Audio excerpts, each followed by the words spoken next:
Venezuela, Guyana ja Brasiilia vahel seal asub üks tohutu suur mägi, millel on omapärane kuju. See on Mount Roraima.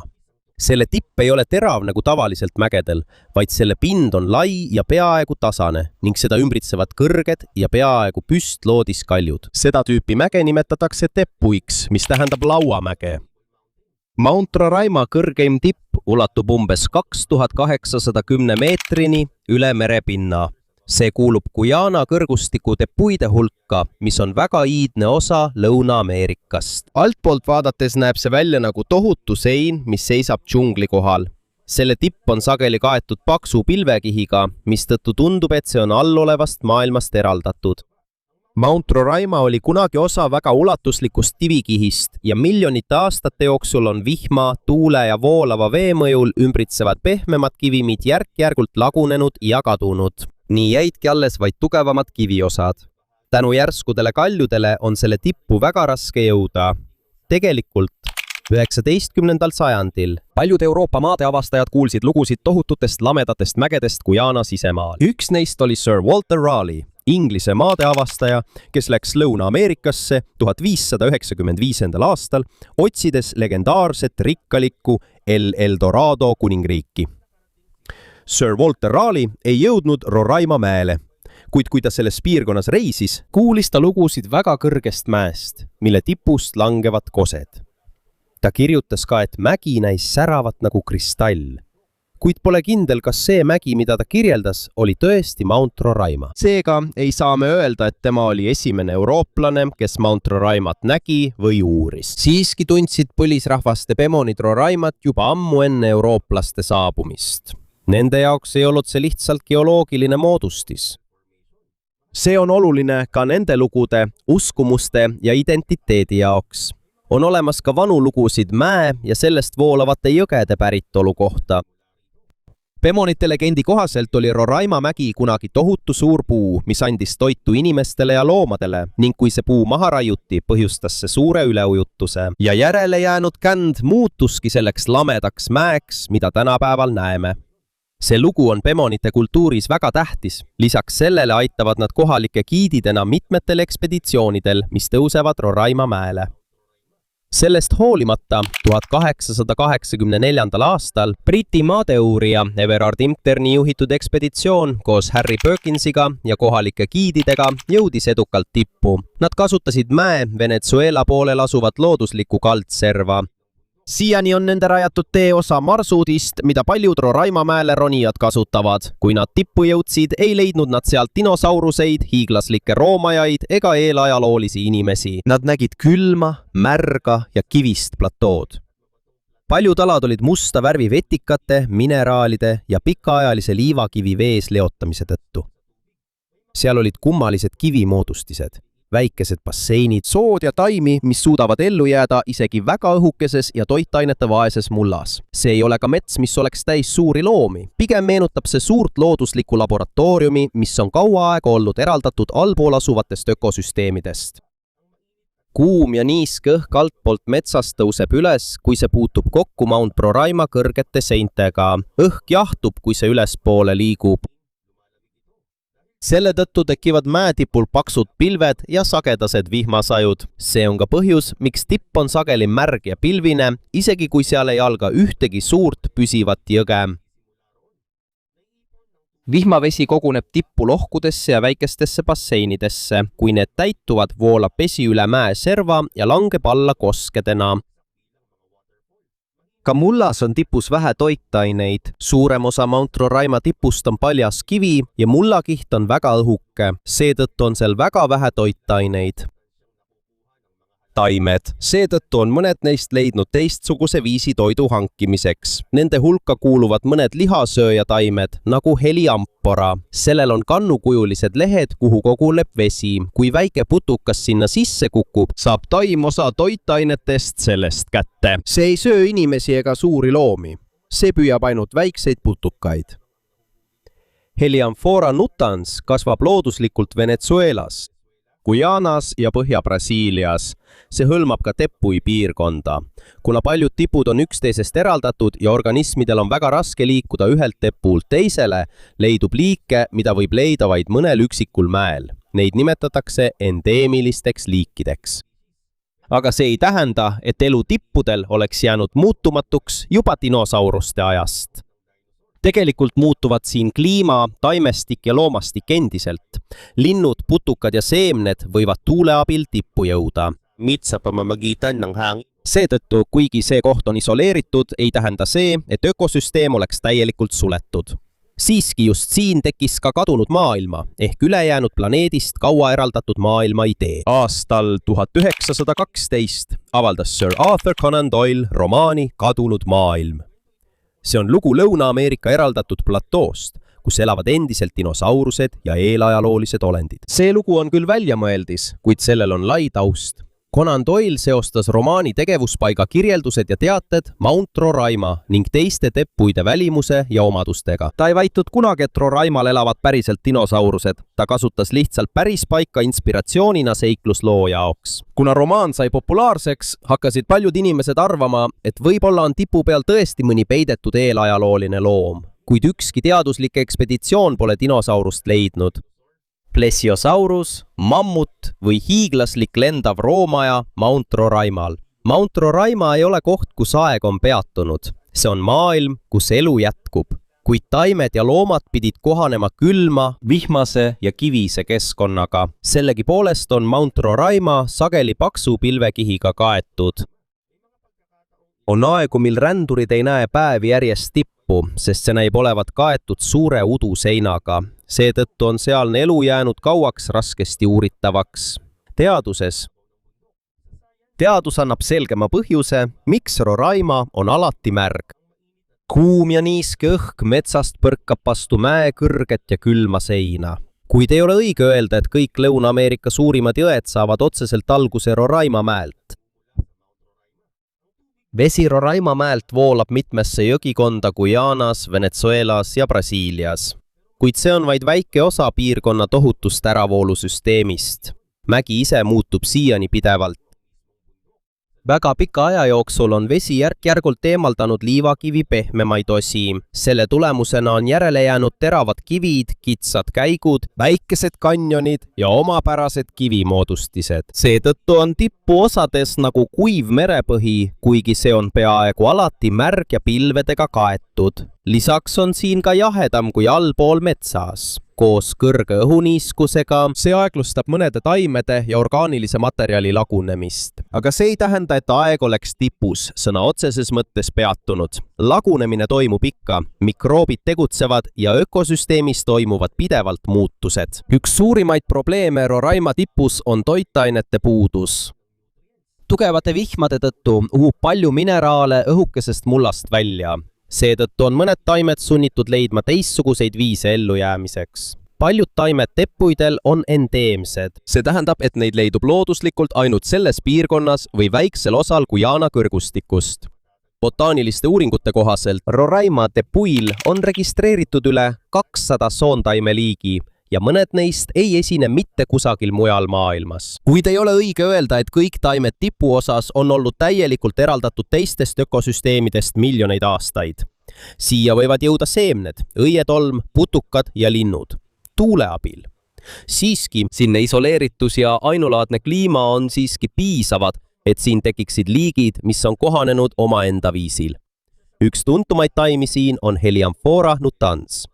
Samuti leidub siin huulheina, mis kuulub perekonda Drosera. Selle lehtedel on väikesed karvad, millel on kleepuvad tilgad. Need näevad välja nagu kaste, kuid tegelikult on need liim. Kui väike putukas maandub lehele, jääb ta sinna kinni. Taimeosad liiguvad aeglaselt, et ohver lähemale tõmmata ja selle toitaineid omastada. On ka teisi taimi, millel on tugevad ja korralikult paigutatud lehed, et koguda vett, tolmu ja orgaanilist materjali kastest ja vihmast. Nii saavad nad natuke toitu, isegi kui nad kasvavad peaaegu ainult kividel. Tänu taimede ebatavalisele välimusele on tekkinud lood, et võib-olla on nad pärit meteoriidilt või arenevad nad mõne teise füüsikaseaduse järgi. Kuid selle kohta puuduvad teaduslikud tõendid. Nende ebatavaline kuju on evolutsiooni ja kohanemise tulemus, mitte maavälise päritolu ega salapärase elektromagnetvälja tõttu. Paljude põlvkondade jooksul taimed, mis suutsid paremini ellu jääda külmades, märgades, happelistes ja toitainete vaestes kohtades, jäid püsima ja paljunesid. Seetõttu näevad nad välja, justkui oleksid pärit mõnelt teiselt planeedilt, kuigi nad on sama loodusliku protsessi tulemus, mis on kujundanud ka muu elu maal. Kuid mitte ainult taimed ei pidanud tippu kohanema, kui teadlased uurisid Roraima loomi. Siin elavad loomad peavad taluma külma õhku, pidevat vihma ja kivist keskkonda ja nagu taimedki, leidub mõnda neist ainult mõnel üksikul teppuil selles Lõuna-Ameerika piirkonnas. Üks tuntumaid siin elanikke on väga väike konn, keda kutsutakse Roraima põõsakärnkonnaks ehk Oreofrinella quelchi. Tavaliselt on sellel pikkus vaid umbes 2 sentimeetrit. Sellel on tume nahk, mis aitab tal märgadel mustadel kividel kergesti varjuda. Seda liiki võib leida ainult Roraima mäel ja lähedal asuval Veia Siputepuil. See tähendab, et maailmas on väga väike ala, kus ta loomulikult elab. Kuid ei ole tõsi, et ta on jäänud muutumatuks juba dinosauruste ajast. See ei ole ka iidse hiiglasliku koletise väike järeltulija. Selle kummaline kehaehitus on pika evolutsiooni tulemus külmas, märjas ja kivises tipus. Roraima põõsaskonn ei hüppa hästi nagu paljud tavalised konnad. Ta liigub sagedamini aeglaselt ja klammerdub kivipinna külge. Kui on oht, võib ta oma keha kokku tõmmata ja veereda või kukkuda väikesesse prakku. Kuna ta on väga kerge, on väiksem tõenäosus, et ta saab tõsiselt viga. Selline käitumine on suureks abiks kohas, kus on palju libedaid kive, tugevad vihmad ja järsud kaljud. See väike konn liigub aeglaselt ja ettevaatlikult libedal ning kivisel Roraima mäetipul. Tema väikesed jalad ja võime kinni hoida aitavad tal kividel mitte kergesti libiseda. Sellel liigil on sugulasi ka teistes piirkonna osades, kuid see on juba ammu kohanenud tipu külma ja märja keskkonnaga.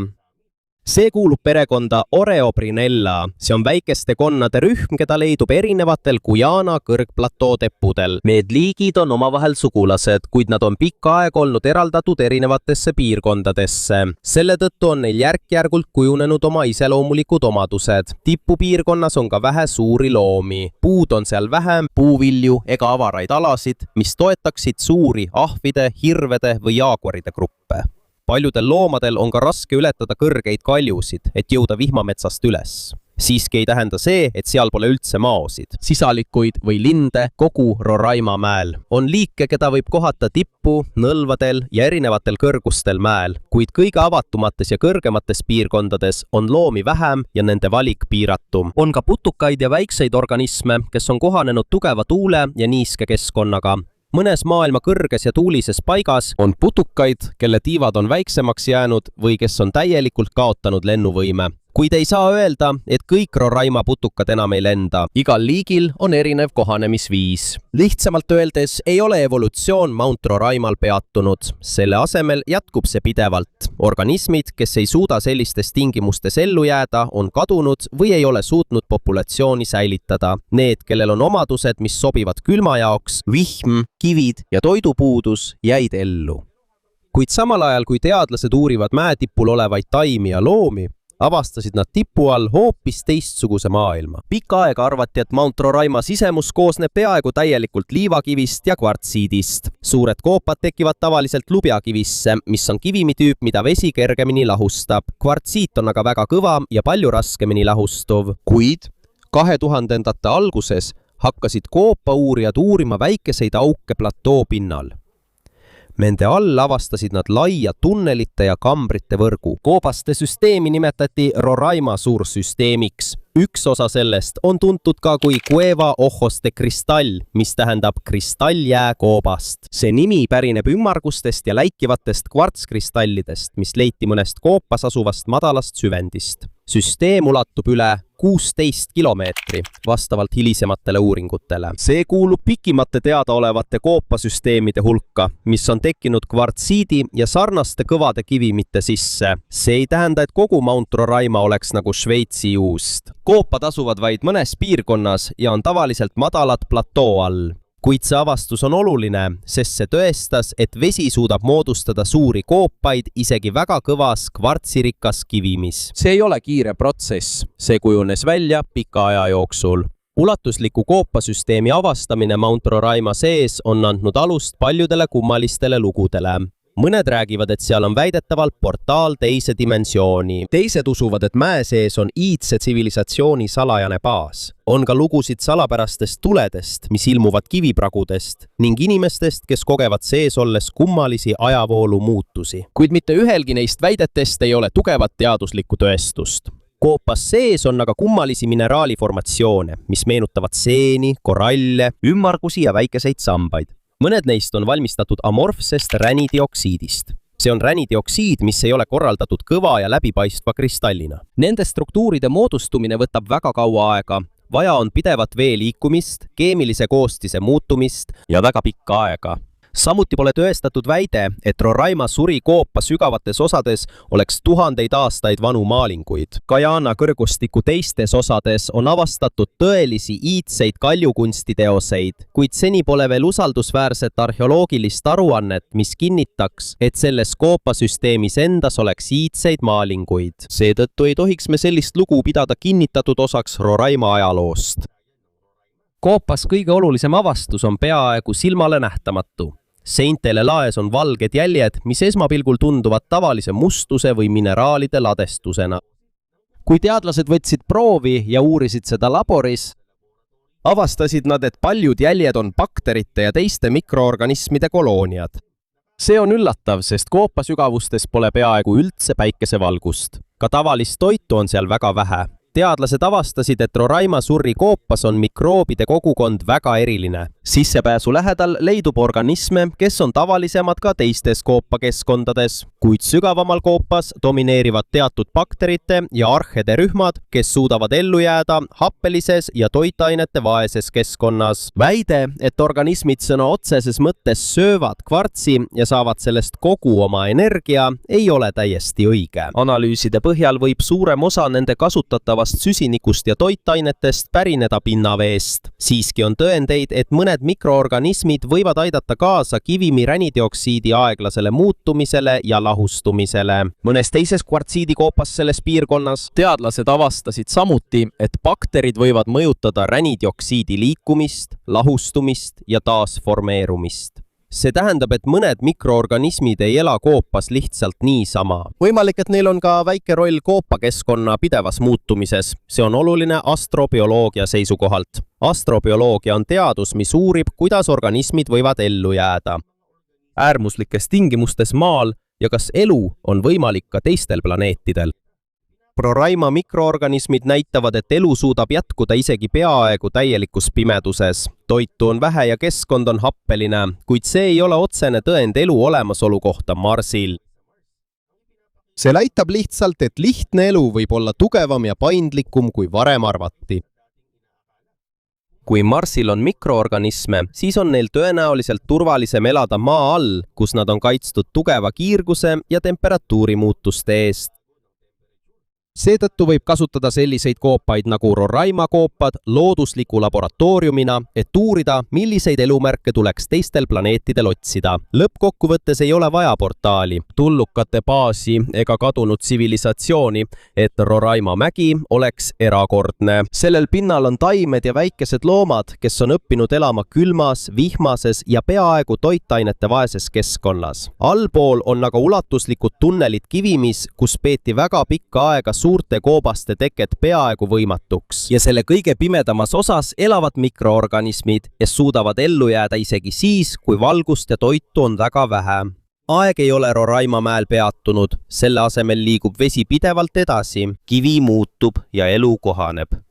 Ja kuigi on veel osi mäest, mida pole täielikult uuritud, jääb kõige olulisem küsimus.